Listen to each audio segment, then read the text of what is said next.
ಆ ಕಾಂಟ್ರಾಕ್ಟ್ನ ಕರೆಯೋಣ.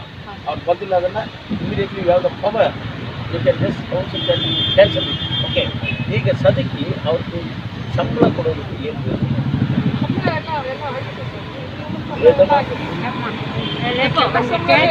ಸಂಬಳ ಆಗಿದೆ ಅಂತಾರೆ, ನೀವು ಆಗಿಲ್ಲ, ನೀವು ಭೇಟಿ ಕೊಡ್ತಾ ಇದ್ದೀವಿ ಹೇಳಿ.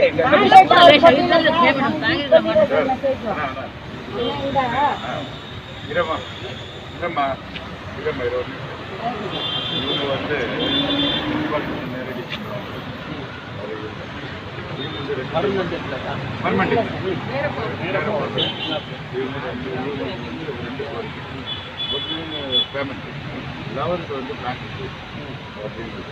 இவங்க வந்து இந்த கிராமீண பேங்க்கில் வந்து ஏதோ லோன் அதே பேங்க் அக்கௌண்ட் வரும். பட் அவர் லேட் பண்ணான், அது பேமெண்ட் போயிட்டு 11க்கு நாங்கள் சைன் பண்ணி அனுப்பிடுவோம்.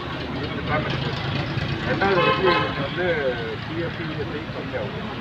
அதனால ஆதார் கார்டில் ஒரு இந்த அம்மாவுக்கா? ஆமாம், ஜெனரலாக பேசுவோம். இவங்க தான் வந்து இது ஏசிபிஎஃப் நாங்கள் இன்னொரு 15 டேஸில் நாங்கள் பண்ணி கொடுக்குறோமா பேமெண்ட் பேங்க்கில் வந்து அக்கௌண்ட் இல்லை இவங்களுக்கு 60 பேர் இருக்கிறாங்க. நெக்ஸ்ட்டு கான்ட்ராக்டுக்காரர் இல்லைன்னா கான்ட்ராக்டுக்காரங்க வந்து கேட்டிருக்கோம், ஏன் இவ்வளோ கான்ட்ராக்ட் நம்ம கொடுக்குறத விட அவங்க கம்மியாக கொடுக்குறாங்க, இப்போ வந்து பேமெண்ட்டே கொடுக்கலன்னு சொல்லிட்டு அவன் என்ன பண்ணிக்கிறான், டிஎஃபிஎஸ்ஐ எல்லாம் எடுத்துக்கினேன். நாளைக்கு காலையில் வந்து நான் மீட் பண்ணுறேன், பெங்களூர் வந்து நானே இப்போ பேசுகிறோம். எப்போ வராங்க? நாளைக்கு காலையில் வரேன். பண்ணுறேன் 100%. I will tell my people, they are my people. Okay, I will tell them. Tomorrow they have to settle their salary. ESI and PF will discuss in that committee. Meeting ನಲ್ಲಿ ಡಿಸ್ಕಸ್ ಮಾಡಿ ಆ contract ಬರಬೇಕು. ಎಷ್ಟು private contract ಇದ್ದಾರೋ ಇವ್ರಿಗೆಲ್ಲರಿಗೂ ಅವ್ರು PF ಕೊಡಬೇಕು, ESI அப்படிதானம்மா? ಹೌದು sir. Right. ஆனால் இது கூட நம்ம கவர்மெண்ட்டுக்கு வரல. சரி, இப்போ வந்துருச்சு இல்லை வச்சு நான் காலையில் வந்து கேட்டேன். இப்போ இவங்களுக்கு பேமெண்ட் என்னைக்கு கொடுப்பீங்க? இனிமேல் பேமெண்ட் ஆகிடுச்சு, அவன் கான்ட்ராக்டுக்காரனுக்கு போயிருக்கு பேமெண்ட். இவங்க சார் இந்த அம்மா மீட் பண்ணுறாங்க, ಪೇಮೆಂಟ್ ಆಗಿಲ್ಲ ಅಂತೆ, ಚೇಂಜ್ ಮಾಡಿದ್ದಾರೆ ಕಾಂಟ್ರಾಕ್ಟ್. ಅದೇ ಸರ್, ಏನು ತಪ್ಪು ಮಾಡಿದೆ ಅಂತ ಕೇಳಿ. ಇಲ್ಲ ಅದು ಬಿಡ್ರಿ, ಅದನ್ನ ಮಾತಾಡೋಣ. ಅದು ಕಾಂಟ್ರಾಕ್ಟ್ ಕರೆದು ಹೇಳ್ತೇನೆ. ಕಾಂಟ್ರಾಕ್ಟ್ ಕರೆದು ಮಾತಾಡಿ. ಪೇಮೆಂಟ್ ಆಗಿಲ್ಲ, ಎಲ್ಲರಿಗೂ ಪೇಮೆಂಟ್ ಆಗಿಲ್ಲ. ಪೇಮೆಂಟ್ ಇಲ್ಲ ಸರ್, ನಾನು 10 ವರ್ಷದಿಂದ ಕೆಲಸ ಮಾಡ್ತಾ ಇದ್ದೀನಿ. ಇಲ್ಲ ರೀ, ಜನ ಸತ್ತೋದ್ರೆ ಹೇಳ್ತೀನಿ ಕಾಂಟ್ರಾಕ್ಟ್ ಕರೆದು ನಾವೇ ಸರ್. ಅಮ್ಮ ನನಗೆ ಬೈದ ನಾಲ್ಗೆ ಕೊಯ್ದು ಹಾಕ್ತೀನಿ ಅಂತ ಇದ್ದಾರೆ ಸರ್. ವಾಯ್ಸ್ ರೆಕಾರ್ಡ್ ಇದೆ, ತೋರಿಸಲ್ಲ ಸರ್. ಅಮ್ಮ ಅಲ್ಲ, ಅಮ್ಮ ಹೇಳ್ತಾ ಇದ್ದಾರೆ ಕಾಂಟ್ರಾಕ್ಟ್ ಅವರು ನಾಲ್ಗೆ ಕೊಯ್ದು ಹಾಕ್ಬಿಡ್ತೀನಿ ನನಗೆ.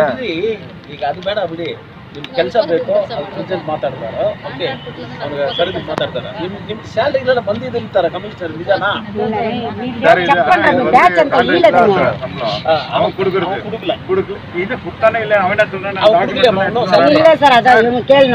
லேட்டா போட்டு 2 பேர் பேசிக்கிறாங்க சார், வெட்டுனுக்குறாங்க உயிருக்கு. நான் கொலை பண்றான்னு கூட சொல்லுங்கிறாங்க சார். வாய்ஸ் ரெக்கார்டு இருக்குது சார் என்கிட்ட.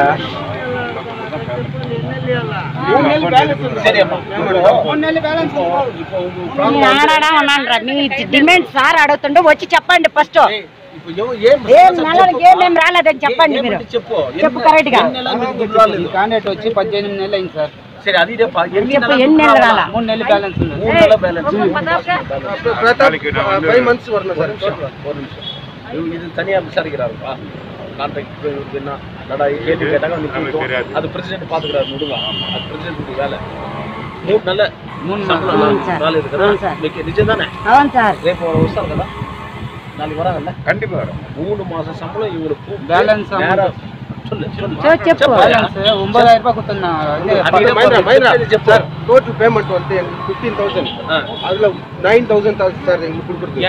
அதேதா சார். இப்ப கேக்குங்க. சரி, அது நீ ரொம்ப சீரியஸா ஆனா கான்ட்ராக்ட் அக்ரிமெண்ட்ல இல்ல சீரியஸா இல்ல, அக்ரிமெண்ட்ல அவன் 15,000 போட்டு வருமா அவன் சைன்? ஆமா. ஓகே, அவன் கையில கொடுத்து 9,000 இஸ் அஃபென்ஸ் இல்லையா? இல்ல, அதெல்லாம் பார்க்கலாம். இந்த வர்க் ஆர்டர் எல்லாம் எடுத்து வச்சிருக்கோம். கமிஷனர் வச்சுக்கோ, keep with your commissioner all the contractor, what is the agreement they made it for each person.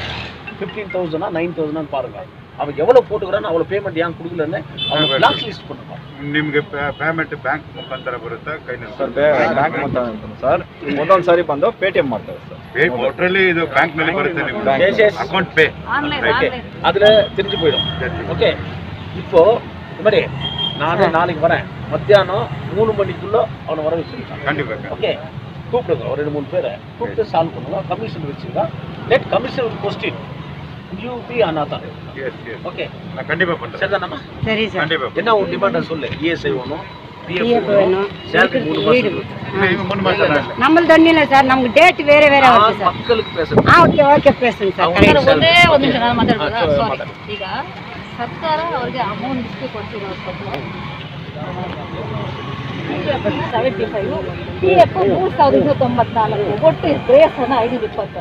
ಇವಾಗ ಹಣ ನೆಟ್ ಹಣ ಬೇಕು 11,334. ಈಗ ಇವ್ರಿಗೆ ಬ್ಯಾಂಕಲ್ಲಿ ಆನ್ಲೈನಲ್ಲಿ 8,900 ತೋರಿಸುತ್ತೆ. ಇಲ್ಲ ಈಗ ಈ ಶಾಪಿನ ಅಂಗಡಿ ಇಟ್ಕೊಳ್ಳಿ. ಒಂದು ಕಾಪಿ ಕೊಟ್ಟಿದ್ದ ಕೊಡಿ ಕೊಟ್ಟು ಇದ್ರ ಮೇಲೆ ಇವ್ರು ವಿಚಾರ ಇಬ್ರು ವಿಚಾರ ಮಾಡ್ತಾರೆ. Authority of commissioner and administration of commissioner and order of president.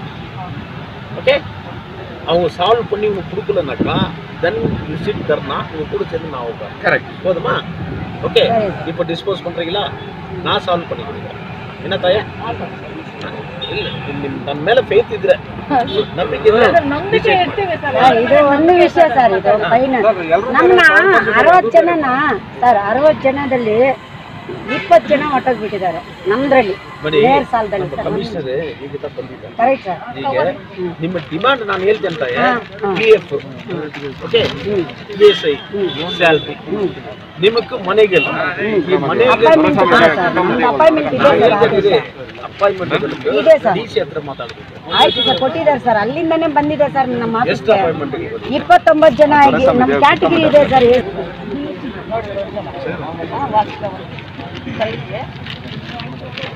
ಬಾಕಿ ಇರುವ ಪೂರಕ ಅನುಕಂಪದ ಮೇಲೆ ನೇಮಕತೆ ಪರಿಗಣಿಸಿಕೊಳ್ಳಬೇಕು. ಸೇವೆಯಲ್ಲಿ ಕಾಯಂ ಪೌರ ಕಾರ್ಮಿಕರು ಅಥವಾ ಸ್ವಚ್ಛತಾ ಕಾರ್ಮಿಕರು ನಿಧನ ಹೊಂದಿದಾಗ ಇದು ಇನ್ನೂ 200 ಜನನ ಅವ್ರು ಸರಿಪಡಿಸೋಣ. ಅದರಲ್ಲಿ ಒಂದು ವರ್ಷಕ್ಕೆ 20 ಜನ ಅಪಾಯಿಂಟ್ಮೆಂಟ್ ಮಾಡೋಣ. ಅದಕ್ಕೆ ನಾನು ಬಂದಿರೋದು. ಏನು ಸರ್? Correct correct. ಇವ್ರಿಗೆ ಕೆಲಸ ಕೊಟ್ಟಿಲ್ಲ ಅಂದ್ರೆ ಬೇರೆ ಯಾರು ಕೊಡೋದು? ಅದೇ ಸರ್, ಇವಾಗ ನಮ್ಮ ಡಿಮಾಂಡ್ ಕೊಟ್ಟು ಫಸ್ಟ್ ಬಾಡಿನಲ್ಲಿ ನಾವು ಕೂತ್ಕೊಂಡಿದ್ದಾಗ ನಾವು ಮಾಡ್ತೀವಿ. ಹೌದಮ್ಮ? ನಾವು ಮಾಡ್ತೀವಿ ಅಂತ ಹೇಳ್ತಾ ಇದ್ದೀನಿ. ಸಹಾಯ ಮಾಡಲ್ಲ. 23ನೇ ತಾರೀಕಿಗೆ ಈ ಕಾಪಿ ನನ್ನ ಕೈಲಿ ಕೊಡಿ. ಅರ್ಥ ಆಯ್ತಾ? ಕೌನ್ಸಿಲ್ನಲ್ಲಿ ಮೇಡಮ್ ಕರೆದಿದ್ದಾರೋ ಅಧ್ಯಕ್ಷರಿದ್ದಾರೋ ನಾವು ಮಾತಾಡಿ ಡಿಸೈಡ್ ಮಾಡಿ ನಿಮ್ಗೆ ಏನು ಅನುಕೂಲ ಆಗುತ್ತೆ 99% ನಿಮ್ಗೆ ಅನುಕೂಲ ಮಾಡೋ ಥರ ನಾವು ಮಾಡ್ತೀವಿ. ನಮ್ಮ ಹತ್ರ ಒಂದು ರಿಕ್ವೆಸ್ಟ್, ದಯವಿಟ್ಟು ನಮ್ಗೆ ಈ ಕಾಂಟ್ರಾಕ್ಟ್ ಬೇಡ ಸರ್. ನಮ್ಗೆ ನೇರ ದಯವಿಟ್ಟು ರಾಜು ಸರ್ ಇದ್ರು ಬ್ಲಾಕ್ ಲಿಸ್ಟ್ ಅಲ್ಲಿ ಕಾಂಟ್ರಾಕ್ಟ್ ಮುಖ ಯಾರು ಏನು ನಾವು ಕಮಿಷನ್ ಮಾಡೋದಿಲ್ಲ. ನಿಮ್ಗೆ ಗೊತ್ತಿದೆ, ಕಮಿಷನ್ ಗೊತ್ತಿಲ್ಲ ಪಾಪ ಹೊಸಬ್ರು. ಇಲ್ಲ ರೀ, ಅವ್ನು ಯಾರನ್ನೇ ಗೊತ್ತಿಲ್ಲ. ನಮಗೂ ಕರೆ ಕೂಡ ಅವಕಾಶ ಕೊಟ್ಟಿಲ್ಲ, ನಮಗೂ ಗೊತ್ತಿಲ್ಲ ಯಾರಂತ. 23 ತಾರೀಕು ಅವ್ನು ಕರೀ ಸರ್. ನಾನೇ ಬರ್ತೇನೆ. ನಾಳೆ ಬರೋಣ. ಓಕೆಮ್ಮ? ಈಗ ಒಂದೇ ರಿಕ್ವೆಸ್ಟ್ ನಮ್ಮಲ್ಲಿ, ಇವನಿಗೆ 5 ತಿಂಗಳಿನ ಪೇಮೆಂಟ್ ನಾನು ಪೇಮೆಂಟ್ ಈಗ ಹಾಕ್ಸ್ಬೇಕು. ಮೇಡಮ್ ಒಂದು ಅರ್ಥ ಮಾಡ್ಕೊಳ್ಳಿ, ದಯವಿಟ್ಟು ಒಂದು ಅರ್ಥ ಮಾಡ್ಕೊಳ್ಳಿ. ಏನು ಸಮಾಚಾರ ಅಧ್ಯಕ್ಷ ದಯವಿಟ್ಟು ಒಂದು ಅರ್ಥ ಮಾಡ್ಕೊಳ್ಳಿ. ಇವರು ನಾವು ನೇರವಾಗಿ ಅವ್ರಿಗೆ ಸಂಬಳ ಕೊಡ್ತೀವಿ. ಇವ್ರನ್ನ ಕೇಳಿದಾರೆ, ಇವರು ಬೇಡಿಕೆ ಏನಿದೆ ನಾನು ಇಮಿಡಿಯೇಟ್ ಆಗಿ ಮೇಡಮ್ಗೆ ಹೇಳ್ಬಿಟ್ಟು ನಾವು ತಿಳಿಸ್ತೀವಿ. ಅನ್ನ ಹೇಳಿದಾರೆ ತಿಳಿಸ್ತೀವಿ. ಓಕೆ, ಕಾಂಟ್ರಾಕ್ಟರ್ ಅವ್ರಿಗೆ ಏನಾಗಿದೆ ನನ್ಗೆ ಗೊತ್ತಿಲ್ಲ. ಅವ್ರು ಬಂದ ಮೇಲೆ ಅದರಲ್ಲಿ ನಾವು ತಲೆ ಹಾಕಕ್ಕೆ ಆಗಲ್ಲ. ಕಾಂಟ್ರಾಕ್ಟ್ ಅವರೇ ನೀವು ಕೇಳ್ತೀವಿ ಏನ್ ವಿಷಯ ಏನಂತ ಕೇಳ್ತೀವಿ. ಕೇಳ್ಕೊಂಡು ನಾವು ಇದೇ ಲೇಬರ್ ಇಟ್ಕೊಳ್ಳಿ, ನಾವು ಅದೇ ಲೇಬರ್ ಅವ್ರ ಕಂಡೀಷನ್ ನಮ್ಗೆ ಲೇಬರ್ ಸಪ್ಲೈ ಮಾಡಬೇಕು. ಲೇಬರ್ ಕೊಡ್ತಾ ಇದ್ರೆ ಸಬ್ಸ್ಟಿಟ್ಯೂಟ್ ಇಟ್ಕೊಂಡು ನಮ್ಮ ಹತ್ರ ಮಾಡಬೇಕು ಅಂತ ನಮ್ಗಿದೆ. ಇದ್ರೆ ಕೂಡ ನಮ್ಮೂರವರು ಇವ್ರಿಗೆ ಅನ್ಯಾಯ ಆಗಿದೆ ಅಂತ ನಾವು ಕೇಳ್ತೀವಿ. ಯಾರಿಗೆ ಅವ್ರ ಕಾಂಟ್ರಾಕ್ಟರ್ ಹತ್ರ ಕೇಳಿ ಏನಿದೆ ನ್ಯಾಯ ಕೊಡಿಸ್ತೀವಿ. ಮೇಡಮ್ ಪೇಮೆಂಟ್ ಯಾಕೆ ಹಾಕಿಲ್ಲ ಅಂದ್ರೆ ಇವನು ಪೇಮೆಂಟ್ ಕೆಲಸ ಮಾಡ್ತಾ ಇದ್ದೇನೆ ಹಾಲಿಯಾಗಿ ನನಗೆ ಅರ್ಥ ಆಗಿಲ್ಲ. ಬಡವರು ಹೊಟ್ಟೆ ಮೇಲೆ ಹೊಡೆಯೋದು ತಪ್ಪು. ನಾವೆಲ್ಲ ಬಡವರಾಗಿ ಬಂದಿರೋದು. ಇವರು ಹೊಟ್ಟೆ ಮೇಲೆ ಹೊಡಿದ್ರೆ ನಮ್ಗೆ ನೋವಾಗುತ್ತೆ. ಸರಿಪಡಿಸ್ಕೊಳ್ಳಿ. ಇಲ್ಲಾಂದ್ರೆ ಕೌನ್ಸಿಲ್ ಬಂದರೆ ನಾನು ಸಿಕ್ಕಾಪಟ್ಟೆ. ಆಮೇಲೆ ನಿಮ್ಮ ಪ್ರೆಸಿಡೆಂಟ್ ಊಟ ಕೊಡೋಕ್ಕಾಗೋದಿಲ್ಲ. ಎಲ್ಲ ಇವ್ರು ತಗೊಳ್ಬೇಕು, ಬೇರೆ ಗತಿ ಇಲ್ಲ. ಓಕೆ, ನಾವು ಬಗೆಹರಿಸ್ತೀವಿ ಅಂತ ಹೇಳ್ತಾ ಇದೀವಿ. ಓಕೆ, ಸಾಲ್ವ್ ಮಾಡಿ. ಪ್ರೆಸಿಡೆಂಟ್ ಇಟ್ಕೊಳ್ಳಿ, ಏನೇನು ಪ್ರಾಬ್ಲಮ್, ಅವ್ನದ್ದು ಏನು ಪ್ರಾಬ್ಲಮ್ ಎಲ್ಲ ಪ್ರೆಸಿಡೆಂಟ್ ಕೂತ್ಕೊಂಡು ಸಾಲ್ವ್ ಮಾಡಿ. ಓಕೆ.